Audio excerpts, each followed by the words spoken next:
पंच भीखू की कहानी। किसी गांव में एक साहूकार था और उसका एक बेटा व बहू भी थे। बहू कार्तिक माह में रोज सवेरे उठकर गंगा स्नान के लिए जाती थी। सुबह जल्दी जाते समय वह किसी भी पराये पुरुष का मुंह नहीं देखती थी। एक राजा का बेटा भी सुबह सवेरे गंगा स्नान के लिए जाता था। वह हैरान होता कि मैं इतनी जल्दी उठता हूँ स्नान के लिए, लेकिन कोई है जो मुझसे भी जल्दी उठकर नहा लेता है। कार्तिक माह के 5 दिन बचे थे कि एक दिन साहूकार की बहू स्नान कर वापस जा रही थी और उस समय राजा का बेटा स्नान के लिए आ रहा था। आवाज़ सुनकर वह जल्दी जल्दी जाने लगी, लेकिन जल्दबाजी में उसकी माला मोजरी टूट गई। राजा के बेटे ने उसकी माला मोजरी उठा ली और सोचने लगा कि जिस स्त्री की यह माला मोजरी इतनी सुंदर है, वह स्त्री कितनी सुंदर होगी। उसने पूरे गांव में मुनादी करवा दी कि जिसकी तह माला मोजरी है वह 5 रात मेरे पास आएगी।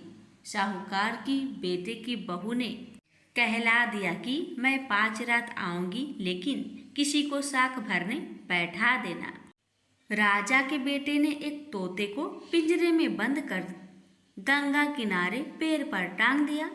बहू सुबह के समय आई, पहली पैरी पर पैर रखा और बोली, हे कार्तिक के ठाकुर, राई दामोदर, पांचों पांडु, छठे नारायण, भीखम राजा, उस पापी को नींद आ जाए। राजा के बेटे को नींद आ गई। बहू नहा धोकर चलने लगी तो तोते से बोली, सुआ सुआ तेरे गल डालूंगी हीरा, मेरी साख भरियो बीरा। सुआ बोला कि कोई वीर भी साख भरता है क्या? वह फिर बोली, सुआ सुआ सुबह तेरे पग घालूंगी नेवर, साख भरियो मेरे देवर। सुआ ने कहा, ठीक है भाभी, मैं तेरी साख रखूंगा। वह तो कहकर चली गई। राजा का बेटा हड़बड़ा कर उठा और सुआ से पूछा, सुआ सुआ वह आई थी, कैसी थी? सुआ बोला, आभा किसी बिजली, होली किसी झल, केला किसी कामनी, गुलाब सा रंग। अगले दिन राजा के बेटे ने सोचा कि आज मैं अपनी उंगली में चीरा लगाऊंगा, इससे मुझे नींद नहीं आएगी। अगले दिन राजकुमार उंगली चीर कर लेट गया। वह आई और भगवान से उसी तरह प्रार्थना करने लगी और राजकुमार को फिर नींद आ गई। वह स्नान करके फिर से वापस चली गई। सुबह राजकुमार ने तोते से फिर पूछा तो उसने वही सारी बातें दोहरा दी। अब राजकुमार बोला कि मैं आज रात में आंखों में मिर्ची डालकर बैठूंगा। रात में वह मिर्ची डालकर बैठ गया। बहू फिर आई और प्रार्थना की, जिससे उसे फिर से नींद आ गई। राजकुमार ने तोते से बहू की आने की बातें पूछी। उसने फिर बता दी। राजकुमार अब फिर सोचने लगा कि आज मैं बिना बिस्तर के ही बैठूंगा और रात को बिना बिस्तर के ही बैठ गया। जब वह स्नान करने आई तो उसने फिर से भगवान से प्रार्थना की और राजकुमार को नींद आ गई। जब वह नहाकर जाने लगी तो आंख बंद करके चली गई। राजकुमार जब उठा तो वह जा चुकी थी। राजकुमार फिर सोच में पड़ गया और सोचने लगा कि आज मैं अंगीठी जलाकर बैठूंगा, जिससे नींद नहीं आएगी। फिर वह रात को अंगीठी रखकर बैठ गया। साहूकार की बहू आई और वह भगवान से प्रार्थना करने लगी कि आपने 4 रातें तो निकाली, अब यह रात और निकाल दो। भगवान ने उसकी बात रखी और राजकुमार को नींद आ गई। जब वह नहाकर जाने लगी तो तोते से बोली कि इस पापी को कह देना कि 5 रातें पूरी हो चुकी है, वह मेरे मोतियों की माला मेरे घर भिजवा दे। सुबह राजकुमार की आंख खुली तो उसने तोते से पूछा कि क्या वह आई थी? तोते ने कहा, हाँ वह आई थी। और उसने अपनी माला मंगवाई है। यह सुन राजकुमार सोचने लगा कि वह तो सच्ची थी, तभी तो भगवान ने भी उसका सत रखा। कुछ समय के बाद राजकुमार को कोढ़ हो गया। राजा ने ब्राह्मण को बुलाकर पूछा कि मेरे बेटे का शरीर क्यों जल रहा है। ब्राह्मण ने विस्तार से सारी बात राजा को बताई कि इसने क्या किया था। ब्राह्मण ने कहा कि इसने पतिव्रता स्त्री पर बुरी नजर डाली, इसलिए यह इस रोग से पीड़ित हुआ है। राजा ने इसके ठीक होने का उपाय पूछा तो ब्राह्मण ने कहा कि यह उस साहूकार की बहू को धर्म की बहन बनाए और रोज उसके नहाए हुए जल से यह स्नान करे, तब यह ठीक हो सकता है। राजा साहूकार की बहू की माला लेकर साहूकार के घर गया और बोला कि यह माला आपकी पुत्र वधू की है, इसे ले और आपकी बहू के नहाए हुए जल से मेरे बेटे को नहला दे। साहूकार बोला कि वह तो किसी पराये पुरुष का मुंह तक नहीं देखती। आप उसे इस नाली पर बैठा दीजिए, जब वह ऊपर नहाएगी तब नीचे इस नाली के पानी से आपका पुत्र नहा लेगा। राजकुमार ने ऐसा ही किया और कुछ समय बाद उसका शरीर चंदन सा हो गया। हे पंच भिक्षु देवता, जैसे आपने साहूकार की पुत्र वधू का सत रखा, वैसे ही आपकी कथा कहने, सुनने और हुकार भरने वाले सभी भक्तों की रखना। प्रेम से बोलिए पंच भिक्षु भगवान जी की जय। अनेक कथा इस प्रकार है। महाभारत के युद्ध में बाण सैया पर सोए हुए महात्मा भीष्म ने जब राज धर्म, मोक्ष धर्म और दान धर्म का वर्णन किया तो उसे श्री कृष्ण सहित पांडवों ने भी सुना। उसे सुनकर प्रसन्न होकर श्री कृष्ण ने कहा, हे भीष्म, तुम धन्य हो, धन्य हो। तुमने धर्म का स्वरूप हमको अच्छी तरह से सुनाया है। कार्तिक मास की एकादशी को तुमने जल पाने की याचना की और अर्जुन ने बाण से पृथ्वी को बेध कर गंगा जल प्रस्तुत किया, जिससे तुम्हारे तन मन व प्राण संतुष्ट हो गए। अतः आज से लेकर पूर्णिमा तक तुम्हें सब लोग अर्धे दान से तृप्त करें और मुझको प्रसन्न करने वाले इस भीष्म पंचक नामक व्रत का पालन प्रति वर्ष करते रहे। अतः निम्न मंत्रों को सत्य भाव से पढ़कर महात्मा भीष्म के लिए तर्पण करना चाहिए। यह भीष्म तर्पण प्रतिवर्ष करना सभी वर्णों के लिए श्रेष्ठकर है। आजमन ब्रह्मचार्य का पालन करने वाले परम पवित्र सत्य व्रत परायण गंगा नंदन महात्मा भीष्म को मैं अर्घ्य देता हूँ। जो मनुष्य नीचे लेख मंत्र से भीष्म जी के लिए अर्घ्य दान करता है वह मोक्ष का भागी बनता है। जिनका व्याघ प्रद गोत्र और संस्कृत प्रबर है, उन पुत्र रहित भीष्म वर्मा को मैं जल देता हूँ। वसुओं के अवतार कांतानु के पुत्र आजन्म ब्रह्मचारी भीष्म को मैं अर्घ्य देता हूँ। जो मनुष्य पुत्र की कामना से स्त्री सहित भीष्म पंचक व्रत का पालन करता हुआ तर्पण और अर्घ्य देता है, वह 1 वर्ष के भीतर ही पुत्र प्राप्त करता है। यह महापुण्य व्रत महापातकों को नाश करने वाला है। अतः प्रत्येक भारतीय को प्रयत्न पूर्वक इसका अनुष्ठान करना चाहिए। अर्घ्य देने के उपरांत पंचगव्य सुगंधित चंदन के जल उत्तम गंध व कुमकुम के द्वारा भक्ति पूर्वक सर्व पापहारी श्री हरि विष्णु का पूजन करें। 5 दिनों तक भगवान के समीप अखंड दीप जलाते रहे।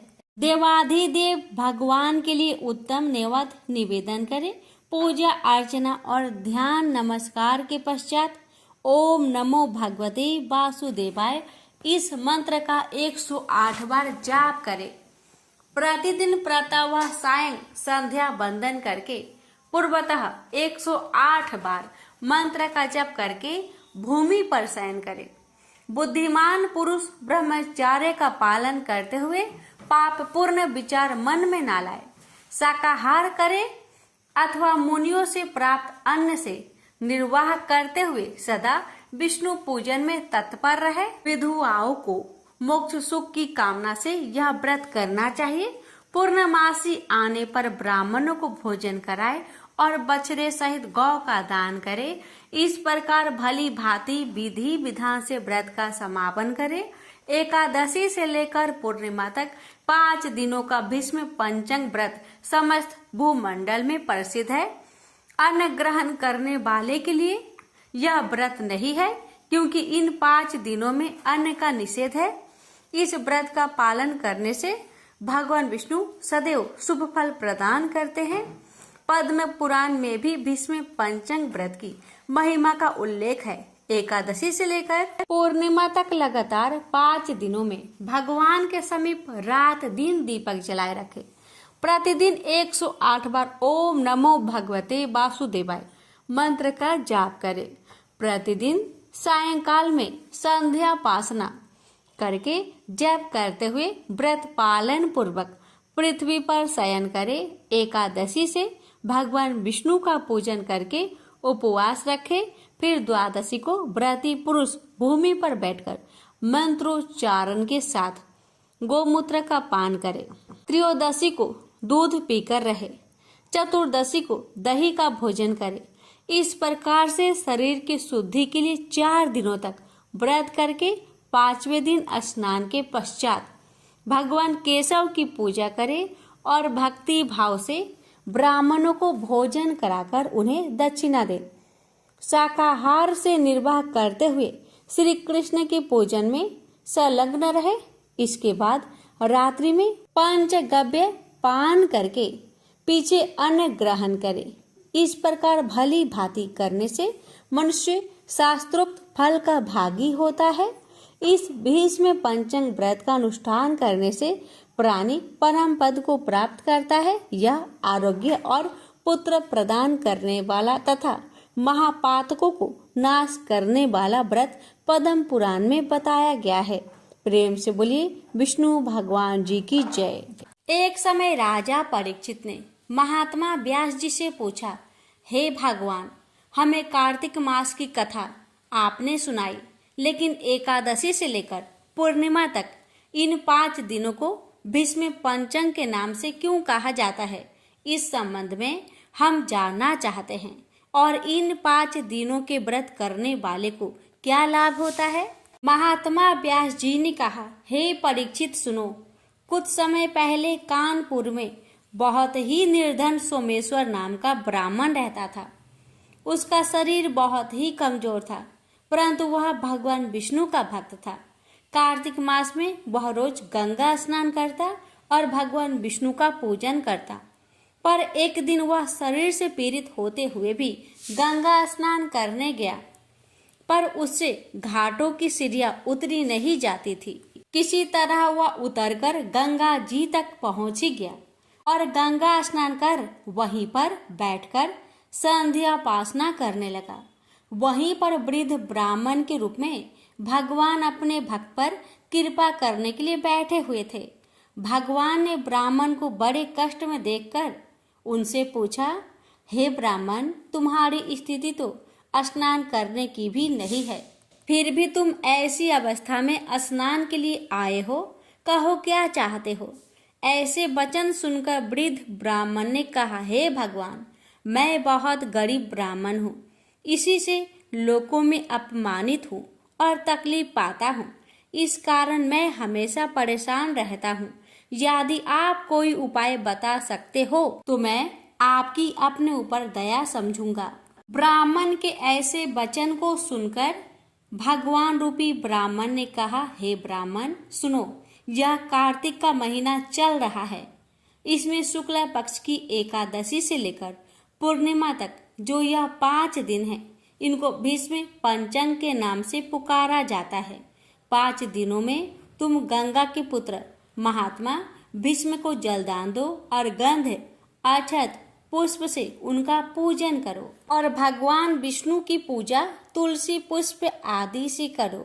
इससे तुम्हारा सब कष्ट दूर हो जाएगा और तुम अंत में विष्णु लोक में निवास करोगे। हे ब्राह्मण, महाभारत की लड़ाई में जब महात्मा भीष्म सरसैया पर सोए हुए थे। उस वक्त अपने प्रिय अर्जुन को उन्होंने सब प्रकार का राज धर्म व्यवहार धर्म ज्ञान धर्म कहा था। उस समय अर्जुन के सखा कृष्ण वहीं पर थे। जब भीष्म से कृष्ण ने कहा कि हे पितामह, जो मनुष्य कार्तिक मास के शुक्ला पक्ष की एकादशी से लेकर पूर्णिमा तक तुम्हारे नाम से जल देगा और उसकी पूजा करेगा, वह पूजा मैं स्वीकार करूंगा और सबके कष्ट दूर करूंगा। अतः हे ब्राह्मण, तू इस भीष्म पंचक में महात्मा भीष्म का पूजन कर। इसके करने से तेरे सब कष्ट दूर हो जाएंगे। उसके बाद उस ब्राह्मण ने भीष्म पंचक का व्रत किया और सब सुखों को प्राप्त करता हुआ अंत में विष्णु लोक में गया। इसलिए कार्तिक मास में महात्मा भीष्म का व्रत भी अवश्य करना चाहिए। इससे सर्व आनंद प्राप्त होता है और अंत में मोक्ष की प्राप्ति होती है। प्रेम से बोलिए जय श्री हरि। एक समय की बात है, एक छोटी सी लड़की जो कार्तिक नहाया करती थी। कार्तिक का महीना पूरा हुआ तो सब कहने लगे कि गंगा जी जाए या यमुना जी जाए या हरिद्वार होकर आए। एक स्त्री बोली कि मैं तो राय दामोदर भगवान को जिमाऊंगी। सब पूछने लगी कि वे कैसे होते हैं। स्त्री बोली कि मोर मुकुट, गले में बैजयंती माला और हाथ में पीताम्बर ऐसे होते हैं राय दामोदर भगवान। वह लड़की अपने घर आई, भगवान की रसोई बनाई, मंदिर में आई, बोली आओ मेरे भगवान आओ। जी मो, मंदिर में भगवान नहीं मिले, मंदिर से शहर में गई, शहर से जंगल गई, जंगल से पहाड़ों पर चढ़ गई। भगवान को पुकारते सुबह से शाम हो गई। भगवान लड़की को पहाड़ पर चढ़ते देख बोले कि यह तो ऊपर से गिरकर मर जाएगी और मेरे सिर इसकी हत्या लगेगी। इसे दर्शन देने ही होंगे। भगवान ब्राह्मण का रूप धर कर आए और बोले चल बेटा, मैं तेरा भगवान हूँ, तू मुझे जिमा दे। लड़की बोली कि नहीं, तुम मेरे भगवान नहीं हो। अब भगवान ने लड़की के सामने अपना चतुर्भुजी रूप दिखाया। जब लड़की खुश हो गई और बोली कि हाँ मेरे भगवान। ब्राह्मण बोला कि तेरे भगवान कैसे हैं? उसने कहा मेरे भगवान तो मोर मुकुट वाले, गले में बैजयंती माला पहने हुए और हाथ में पीताम्बर लिए हुए हैं। ब्राह्मण बोला अच्छा ऐसे हैं तेरे भगवान? हाँ ऐसे हैं मेरे भगवान। अब भगवान ने लड़की के सामने अपना चतुर्भुजी रूप दिखाया। अब लड़की खुश हो गई और बोली कि हाँ तुम ही मेरे भगवान हो। अब आगे आगे वह छोटी लड़की भाग रही थी और पीछे भगवान आ रहे थे। भागते भागते संग की सहेलियों से बोली कि मेरे घर मेरे भगवान आए हैं। उनमें से किसी ने एक कहा कि देखो तो इसके भगवान कैसे हैं। जिनके भाग्य में भगवान के दर्शन लिखे थे उन्हें दर्शन हो गए। हे राय दामोदर भगवान, जैसे आपने लड़की को दर्शन दिए वैसे ही सभी को देना। गणेश जी की कथा। पौराणिक कथा के अनुसार एक समय की बात है कि भगवान विष्णु का विवाह माता लक्ष्मी जी के साथ निश्चित हुआ। विवाह की सभी तैयारी होने लगी। सभी देवी देवताओं को निमंत्रण भेजे गए, लेकिन भूलवश गणेश जी को निमंत्रण देना रह गया था। इधर भगवान विष्णु की बारात जाने का समय आ चुका था। सभी देवता अपनी पत्नियों के साथ विवाह समारोह में शामिल होने को आए, परंतु सभी देवी देवताओं ने देखा कि गणेश जी कहीं दिखाई नहीं दे रहे हैं। तब उन सभी ने आपस में चर्चा की, क्या गणेश जी को नहीं न्योता दिया गया या गणेश जी ही नहीं आए हैं। सभी को इस बात पर बहुत आश्चर्य हुआ। इस बात पर उन सभी ने विष्णु भगवान से ही इसका कारण पूछा। विष्णु भगवान से पूछने पर उन्होंने कहा कि हमने गणेश जी के पिता भोलेनाथ, महादेव और माता पार्वती को न्योता भेजा था। यदि गणेश जी अपने पिता के साथ आना चाहते तो आ जाते। अलग से उन्हें न्योता देने की कोई आवश्यकता भी नहीं थी। दूसरी बात यह है, उनको खाने में 1.25 मन मूंग, 1.25 मन चावल, 1.25 मन घी और 1.25 मन लड्डू का भोजन चाहिए। यदि गणेश जी नहीं आएंगे तो कोई बात नहीं, दूसरे के घर जाकर इतना सारा खाना पीना अच्छा भी नहीं लगता। इतना वार्ता कर ही रहे थे कि किसी एक ने सुझाव दिया, यदि गणेश जी आते तो उनको द्वारपाल बनाकर बैठा सकते थे कि आप घर की याद रखना। आप तो चूहे पर बैठकर धीरे धीरे चलोगे तो बारात में बहुत पीछे रह जाओगे। यह सुझाव सबको पसंद आ गया तो फिर विष्णु भगवान ने भी अपनी सहमति दे दी। तब गणेश जी को निमंत्रण देकर आमंत्रित किया और उनको समझा बुझाकर घर की रखवाली करने को बैठा दिया गया। बारात चल दी। तब नारद जी ने देखा कि गणेश जी तो दरवाजे पर ही बैठे हुए हैं, तो वे गणेश जी के पास गए और रुकने का कारण पूछा। गणेश जी कहने लगे कि विष्णु भगवान ने मेरा बहुत अपमान किया है। नारद जी ने कहा कि आप अपनी मूषक सेना आगे भेज दो तो वह रास्ता खोद देगी, जिससे उनके वाहन धरती में धंस जाएंगे। तब आपको सम्मान पूर्वक बुलाना पड़ेगा। अब तो गणेश जी ने अपनी मूषक सेना को आदेश दिया, जाओ, और सेना ने जमीन पोली कर दी। जब बारात वहां से निकली तो रथों के पहिए धरती में धंसने लगी। लाख कोशिश की परंतु पहिए नहीं निकले।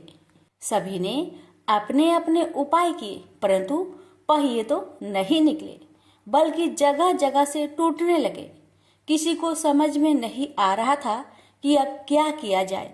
तब तो नारद जी ने आकर कहा, आप लोगों ने गणेश जी का अपमान किया, जिस कारण यह विघ्न आ रहे हैं। यदि उन्हें मनाकर लाया जाए तो आपका कार्य सिद्ध हो सकता है और यह संकट टल सकता है।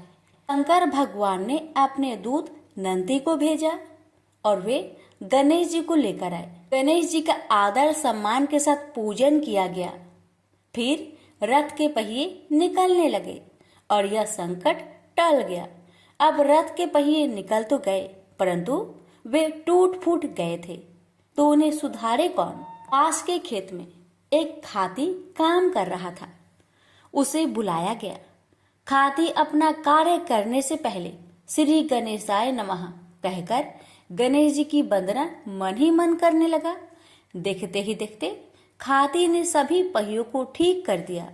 तब खाती कहने लगा कि हे देवताओं, आपने सर्वप्रथम गणेश जी को नहीं मनाया होगा और न ही उनकी पूजन की होगी, इसलिए तो आपके साथ यह संकट आया है।